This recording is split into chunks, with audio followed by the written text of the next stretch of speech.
Hey everybody, it's Adam Argullin. I'm with you today here at my studio here because I've been getting a lot of questions about, hey, we'd like a tour of your studio. Tell us how you soundproof. What all gear do you use? So I'm going to give you a quick tour real quick, so come on, let's go. This is the studio. Check it out. It's not very big, but it's just good enough for me. So come on inside. I'll show you guys around.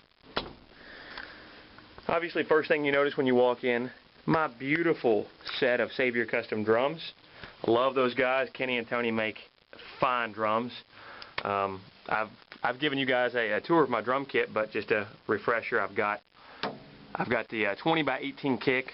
Would have done a 20 by 20 or a 20 by 22, but it's so hard to find cases and bags for a drum that size. Beautiful blue, like a teal to purple fade. If you can see that in a matte finish, because I really like the wood grain to show. Gorgeous, big die cast claws on it, just beautiful, beautiful. My rack toms, I have an 8 by 6 and a 10 by 6 with the nice isolation mounts. Over to the 14 by 12 and 16 by 14 floor toms. I have my custom snare, which is a 13 by 7 10 ply maple shell. Wrapped in pages from a Bible, as you can see right there. It's the book of Ezekiel. It's got the die-cast hoops, chrome tube lugs, that is, and the trick 3-step strainer on there. So it's a gorgeous, gorgeous drum. Sounds even better than it looks, if that's hard to imagine. And of course, I'm not only with Savior Custom Drums, but also with Saluda Cymbals. There's the shameless plug right there. My Saluda cymbal setup consists of 13-inch Glory Fusion hats with the 3-inch saw bell in there. You can kind of hear it rattling in there, and that's to give it a nice sound of rivets without having to install rivets. Before I went with Saluda, I had a set of hi-hats that had permanent rivets installed, which sound great, but you know, unless you have an extra set of hats, if you play music that doesn't call for the rivet effect, it's much easier this way to remove it. Above that, I have an 18-inch Decadence Rogue Crash. I love the Decadence series. I actually love everything Saluda makes, but I'm big fans of the Decadence series. Love the Rogue cymbals. They sound just beautiful. Have 8-inch Tesla Splash. Have a 17-inch medium-thin Decadence Crash. Beautiful cymbal. It's dark, not too dark, has some brightness to it. Perfect, in my opinion. Perfect, perfect cymbal. Right here, we have a nice 10-inch Decadence Splash, and stacked on top of it is a 6-inch Mist X Splash. That's new. I've just been trying that out. It's a nice little effect, real high pitch. 21-inch medium-thin Glory rod. I love this rod. Really love it. It's kind of heavy, but not too heavy. Still crashable. Great undertones, great overtones. I love it. Got a custom set of a vented 12 Tesla over a thicker 14-inch Tesla China. These are a custom, like a prototype, Rogue hats. If you don't have a set of these, you need a set of these. Tell Jamie I told you to get a set just like mine. This is my newest addition as well. It's a 19-inch Glory thin extra dry Crash. It's a beautiful cymbal. Jamie hammered it. It's really thin, and then the vent holes are pushed up a little more toward the bell to dry it out a little bit more. It's gorgeous. I love it, man. Moving on, we got it's a 16-inch Curvagon, hand hammered, over top a 13-inch Nemesis China. It's my little stack. It's great for quick accents. I love this Crash as well. It's not too much, not overbearing, but it's just enough when you need something trashier than a Crash, but not as much as a China. A real quick accent. It really gets out of the way quick. That's what I like about it. And then I've got an 18-inch Decadence medium crash. Really like, or medium China, I'm sorry. But it's another great sound. It's dark, it's not overbearing, but it's just a great sound. I use a lot of Gibraltar hardware. I'm not endorsed by Gibraltar, but if anyone from Gibraltar or Caymans out there listening, I love your gear. I have a two-leg hi-hat, a dual-leg hi-hat in the direct drive pull, or direct pull. Really like the finish on the foot pads. They feel great. I've got the direct drive double system here. I upgraded the beaters to Iron Cobra beaters, the rubber Iron Cobra, because it gives me a little bit more punch. And of course, I use Evans heads. I'm not endorsed by Evans, but again, if anyone from Evans is listening, I love your gear as well. On my bass drum, I have an EMAD there, and I've got the slam patch, which is great because you never want your bass drum pedal to go through. That's embarrassing. I use G2 coateds on all my toms on the batter side. I use the right now I've got a power center reverse dot on my snare.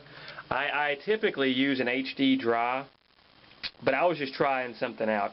And of course I've got G1s on all the toms on the Rezo side. I've actually got an HD dry on the resonant side of my kick, and that's what they the guys at Savior, that's what they put their logos on, and it sounds great. I actually love it. And then I've got a Hazy 300 on the snare side of this one here. So I love some Evans products. What else we got here? I use these on-stage stick holders. They work great. And in them, oh look, what do we have here? We have SilverFox Drumsticks. I am also endorsed by SilverFox. SilverFox TL model. It's my favorite model. I've also been using the MR a little bit when I play, well, especially when I play at church. A little bit skinnier, and it's a little bit longer, a little bit different tip. I like it, but TLs, that's my jam right there. Let's see, I've got another one of those stick holders over here. Again, only the best in it, SilverFox.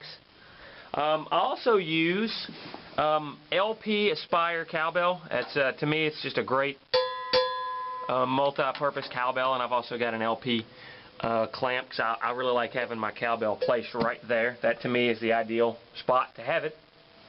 Let's see, what else? I am a big fan of pork pie thrones. I think they make, in my opinion, the best throne on the market.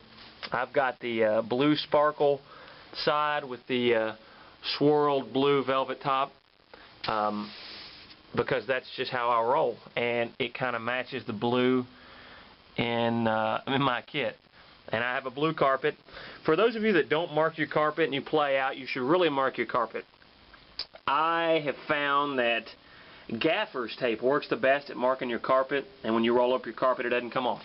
However, if you have trouble finding gaffer's tape, that Gorilla Tape that you can find at your local home improvement store works way better than duct tape, sticks better. I've rolled this carpet up numerous times, taken it with me, and this stuff doesn't come off, whereas duct tape would. So this Gorilla Tape is really good to use if you can get your hands on it. And to give you a tour of the rest of the studio, this is where I teach, so I keep an extra throne back there so I can it's easier to teach behind the student, in my opinion, as opposed to in front, because you can see technique better. It's my stick bag full of my gear. I have a good selection of SilverFox. I like the 1005s as a marching stick to warm up with. I use Swiskas. I got claw sticks because it's a great stick, and when I'm teaching rudimental percussion, I like their the SD2, the persimmons. And you can see back here I've got some Adam Argullin Mallets, and if you haven't checked out the mallets that I custom make, got some rubber wound, got some yarn wound suspended cymbal mallets in purple, which, yes, they do match my drum set. Hey, what can I say? But check out my mallets. I'm looking for endorsers right now if anyone out there is interested. To give you a tour, just kind of a 360 around here. So from the captain's seat, we have, yes, it's a throne because it's my studio. I'll put a throne in here if I want to put a throne in here. Just sets the tone. Walking around, as you can see, I like some party lights just to set the tone. This is where I make some mallets. I have some more mallets that just freshly made. And I got just bookcase with mallet supplies. Of course, I make mallets, so I'm that guy you see checking out with having yarn shipped to the house and stuff like that. I always like to keep incense burning here in the studio because that just it sets the mood. Nog Champa, the best incense out there. This is an African log drum that I actually made. It's or a tongue drum, if you will. I don't have the mallets for this drum in here right now, but I made this, and this is some other African drums and toys that I have. And of course, what would your studio be if you didn't have a wall of pictures? That's yours truly when I first started. That's my first drum set right there. Yes, that's right. That's right, I got the Muppets. I got Animal on the bass drum there. And yes, that is my big afro right there. And it might be making a comeback, I'm just saying. It's my first mallet show I ever did years ago. Got to meet Emil Richards. Joe Picaro played drums that day. It was an excellent, excellent day of percussion at West Virginia. Awesome.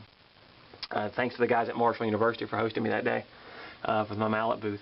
But got right there, I got the signed head from Rich Redmond. Big influence on me. Awesome guy, awesome drummer to hang out with. If you get a chance to check out any of his videos on YouTube, Facebook, you got to check out Rich Redmond. Check out richredmond.com if you get a chance too. And of course, yes, I see the recurring theme with the afro. I did rock a bass drum. And of course, I got a great signed drum head there from Mike Johnson from Mike'sLessons.com.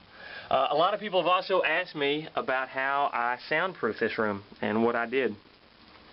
The biggest loss that you can have when you have a drum studio is through the door, especially if you do like I did. I used a pre-hung door, which are hollow typically, so I put the Indian blanket over the door. But what I did for the walls is when I framed this room, because I built this room myself when I finished my basement, what I did was I put up the typical 2x4 studs, and I put floor insulation into the walls, which is a lot thicker than the typical insulation that you would use in a wall, so you had to really cram it in there. So then when I put the drywall down, I used extra long screws, and I used 2 layers of drywall to help absorb that sound.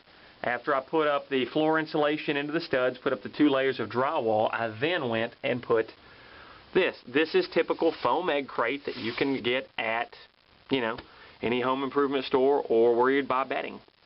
I was actually looking for the old school green foam egg crate because it's a little more institutional and it kind of fit my personality, but it's hard to find that. But this right here works just fine. Word to the wise, if you plan on doing something like this, make sure you buy foam egg crate and not memory foam. Memory foam is extremely heavy. You're going to have a hard time hanging it up on the wall. You can apply this with just typical a staple gun, an industrial staple gun. Not something you staple paper with, but that works just fine. But there you have it, folks. There's a tour of my little drum set studio. And make sure you look for any videos I put on YouTube. Just type in my name. Search for Adam Argullin on Facebook. Check me out. And if you're interested in endorsing my mallets, please check out my mallets. Send me a message on Facebook or check out the Adam Argullin fan page. Adam Argullin Mallets fan page on Facebook. Guys, take it easy. Have a good day.